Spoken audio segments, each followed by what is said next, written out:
Congress party ఆధ్వర్యంలో మాజీ ప్రధాని దివంగత రాజీవ్ గాంధీ జయంతి వేడుకల్ని మార్కాపురం పట్టణంలోని గడియార స్తంభం వద్ద ఘనంగా నిర్వహించారు.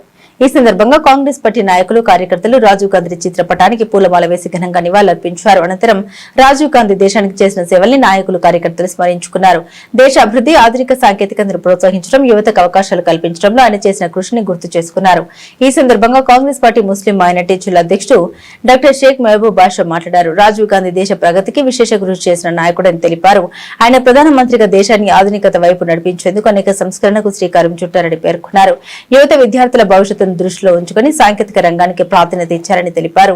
రాజీవ్ గాంధీ ఆశయాలను నేటి తరం ముందుకు తీసుకెళ్లాలని పిలుపునిచ్చారు. కార్యక్రమంలో కాంగ్రెస్ పార్టీ నాయకులు, కార్యకర్తలు, అభిమానులు పాల్గొని రాజీవ్ గాంధీకి ఘనంగా నివాళులర్పించారు.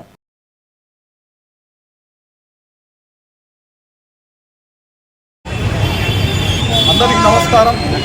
ఈరోజు మార్కాపురం జిల్లా కేంద్రమైనటువంటి మార్కాపురం పట్టణంలో మన స్వర్గీయ భారతదేశ మాజీ ప్రధానమంత్రి వర్యులు, ఇన్ఫర్మేషన్ టెక్నాలజీ భారతదేశ పితామహులు అయినటువంటి శ్రీ రాజీవ్ గాంధీ గారి 82వ జయంతిని కాంగ్రెస్ పార్టీ నాయకుల ఆధ్వర్యంలో ఇక్కడ ఘనంగా నిర్వహించడం జరిగింది. మనకందరికీ తెలిసిందే, రాజీవ్ గాంధీ గారు భారతదేశ యువత కోసం వాళ్ళు కూడా రాజకీయంగా ఎదగాలనేటువంటి ఉద్దేశంతో వాళ్లకు 21 సంవత్సరాల నుండి ఓటు హక్కును 18 సంవత్సరాలు సడలించడం జరిగింది.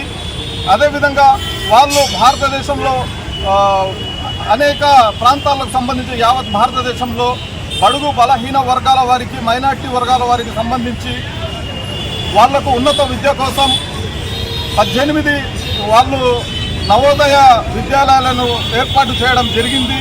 అదేవిధంగా ఇన్ఫర్మేషన్ టెక్నాలజీ సంబంధించి 21వ శతాబ్దపు భారతదేశాన్ని ప్రపంచ దేశాల్లో ఒక గుర్తింపు చెందే విధంగా కంప్యూటరీకరణ కానివ్వండి, సీడాట్ కానివ్వండి, ఎంటీఎన్ఎల్కు సంబంధించి కానివ్వండి, భారతదేశాన్ని ముందుండి తన ప్రధానమంత్రి ఆ సమయంలో భారతదేశాన్ని ఇన్ఫర్మేషన్ టెక్నాలజీలో అత్యుత్తమంగా ఎదగాలన్నటువంటి భారతదేశాన్ని ఆ దృష్టితో వాళ్ళు విశేష సేవలు అందించారు.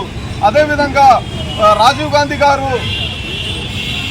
బడుగు బలహీన వర్గాల వారికి, పేదలకు వాళ్ళు చేసినటువంటి సేవలు ఎనలేనటువంటి సేవలు, వారికి పేదల ప్రధానిగా కూడా చెప్పడం జరుగుతుంది.